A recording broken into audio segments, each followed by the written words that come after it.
Allez, on va voir comment j'ai traité cette photo pour obtenir ce résultat. Et l'idée ici, c'était clairement de partir sur un traitement créatif. Ici, je ne cherche pas le réalisme et je veux plutôt opter pour quelque chose d'un peu artistique, un peu comme le style d'un tableau. Et avec cette composition minimaliste, eh bien, je trouve que ça fonctionne très bien.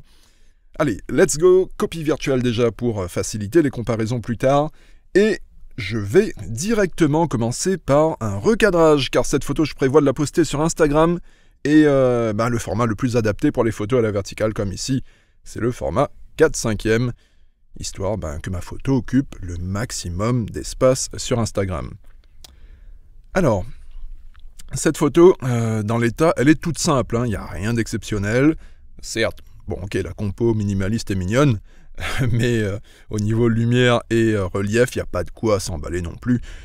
Donc, déjà, avant de lui donner un style au niveau couleur, on va déjà lui donner du relief en allant sculpter l'image, en assombrissant et en éclaircissant certaines parties, pour au final lui donner plus d'intérêt et sauver cette photo qui sinon était vouée à rester perdue au fin fond de mes disques durs, ça c'est sûr. Allez, concrètement maintenant, je vais déjà commencer par assombrir le haut de la photo. Et ce résultat par défaut, je vais l'adapter pour qu'il fonctionne parfaitement ici, c'est-à-dire que je vais ajuster son positionnement. Ok, pour dégrossir le travail sur le ciel, c'est bien. Mais maintenant, je vais affiner ça, puisque je recherche un rendu plus dramatique sur le ciel. Donc ce que je vais faire, c'est dupliquer cet effet que je viens de poser pour augmenter l'assombrissement. Et pour dupliquer l'effet, on pourrait soit faire tout simplement un clic droit sur le rond et choisir la fonction dupliquer, ça marcherait très bien. Ou alors, j'en profite pour vous filer une petite astuce, vous pouvez utiliser un raccourci clavier et ça permet d'aller plus vite. Et ce raccourci, c'est commande et alt, vous maintenez ces deux touches et vous cliquez, vous maintenez le clic et là, en déplaçant le rond, l'effet est doublé tout simplement. Un raccourci donc très utile à connaître puisqu'il fait gagner du temps. Donc cet effet doublé, bien sûr, je vais le repositionner pour affiner le rendu. Je vais le placer un peu plus haut sur le ciel pour rendre la transition sombre-clair plus subtile dans le ciel.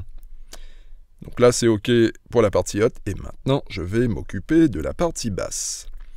De nouveau, je me sers du même raccourci clavier commande alt et clic pour dupliquer l'effet d'assombrissement. Là, c'est la partie basse que je veux assombrir, donc je vais tout simplement retourner le filtre. Et là, je réajuste son positionnement. Au feeling, le dosage, ça dépend avant tout de l'effet que vous recherchez, bien sûr. Allez, pour les filtres linéaires, c'est bon. Je vais finir cette partie assombrissement de la photo avec un léger vignettage pour accentuer un petit peu l'effet dramatique. Et ensuite, on sera tout bon pour passer à la suite. Alors, pour le moment, on en est à ce stade. On est parti de cette base et on a sculpté l'image en utilisant des effets d'assombrissement. Et le résultat, là, il est bien sûr déjà beaucoup plus sympa, plus dramatique. Et on ne va pas s'arrêter là avec cette idée de donner davantage de relief à l'image, puisqu'après l'assombrissement, on va maintenant s'occuper de l'éclaircissement de certaines parties. Pour ça, on va aller utiliser un de mes light flares et on va partir sur celui-ci. Et cette lumière, je vais la repositionner sur le côté gauche de la photo pour donner en fait l'impression que la lumière vient de la gauche, tout simplement. Là déjà, on sent bien que ça donne plus de relief. Je vais affiner un petit peu le résultat. Il me faut là un petit peu plus de place pour bosser. Ok. Je vais partir sur une entrée de lumière un peu plus grosse, certes, mais aussi un peu plus subtil, en allant placer le flare assez loin de la photo pour créer une base plus douce, un genre de transition, puisque je vais après ajouter un nouveau flare. Donc, comme tout à l'heure avec les filtres d'assombrissement, on va ici dupliquer l'effet de lumière avec les mêmes raccourcis clavier, commande et alt, et je vais placer ce nouvel effet de lumière ici environ. Et mon idée là, c'est que cette lumière, c'est qu'elle s'étale davantage sur le long de la photo et moins sur la hauteur, donc je vais réajuster tout simplement la taille en fonction de l'effet que je recherche.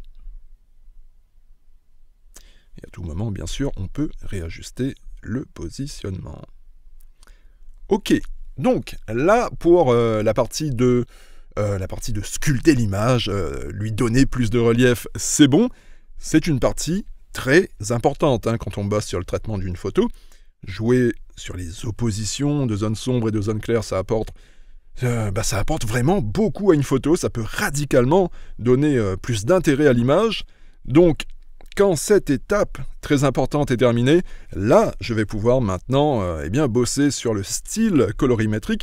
Et avec les presets, ça sera vraiment facile puisqu'il y a juste à survoler chacun de ces presets pour découvrir à chaque fois un style différent. Là, je vous montre quelques styles que j'ai trouvé sympas. Ça vous donnera d'ailleurs peut-être des pistes, des idées différentes de traitement auxquelles vous n'auriez peut-être pas forcément pensé.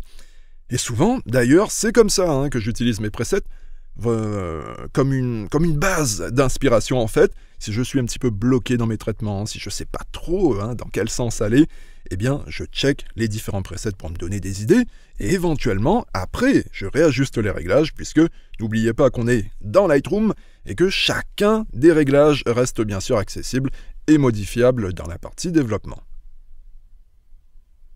Allez, je termine de vous montrer les derniers exemples que j'ai sélectionnés, et ensuite, ça sera tout bon. Et pour finir, comme je sais, j'en suis persuadé que vous êtes des followers super sympas, vous n'oublierez pas de laisser un petit like ou un petit commentaire si cette vidéo vous a permis d'y voir un petit peu plus clair sur ma façon de travailler avec les presets. Et autre chose également, je serais curieux, de voir vos photos traitées avec mes presets.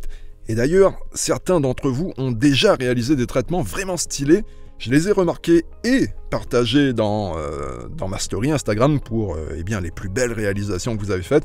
Donc n'hésitez pas, vous aussi, tentez votre chance de booster un petit peu votre compte Instagram.